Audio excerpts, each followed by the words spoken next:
নমস্কাৰ মৰমৰ ছাত্ৰ ছাত্ৰীসকল, আপোনালোকে কেনে আছে? আশা কৰো সকলো ভালে আছে। 2026 বৰ্ষৰ উচ্চতৰ মাধ্যমিক পৰীক্ষা ৰিজাল্ট লৈ বৰ্তমান ছচিয়েল মিডিয়াত বহুত চৰ্চা চলি আছে। আজিৰ ভিডিঅ'টো স্কিপ কৰি নাচাব, কাৰণ আজিৰ ভিডিঅ'ত আপোনালোকক জনাম ৰিজাল্ট কেতিয়া দিব, কিমান শতাংশ পালে স্কুটি পাব আৰু গ্ৰেছ মাৰ্কৰ সত্যতা কি। গতিকে ভিডিঅ'টো একেবাৰে শেষলৈ চাব।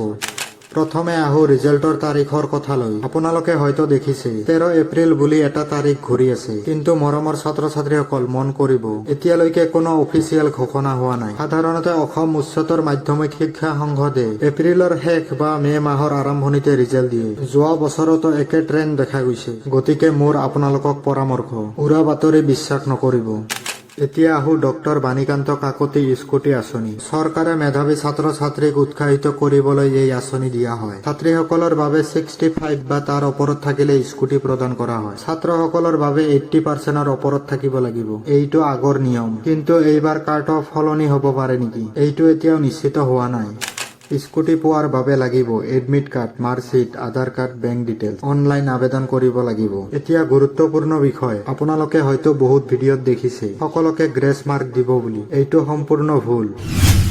গ্ৰেছ মাৰ্ক কেৱল তেতিয়াহে দিয়ে যেতিয়া প্ৰশ্ন কঠিন বা ভুল থাকে। সকলোকে পাছ কৰাই দিয়া বুলি কোনো নিয়ম নাই। গতিকে এনেকুৱা ভুল তথ্যত বিশ্বাস নকৰিব। আশা কৰো মৰমৰ ছাত্ৰ ছাত্ৰীসকল তোমালোকক অতি সহজে মই বুজাই দিব পাৰিলো। শেষত এটা কথা কব খুজিছো, ৰিজাল্ট যিয়ে নহওক কিয় মন সৰু নকৰিব।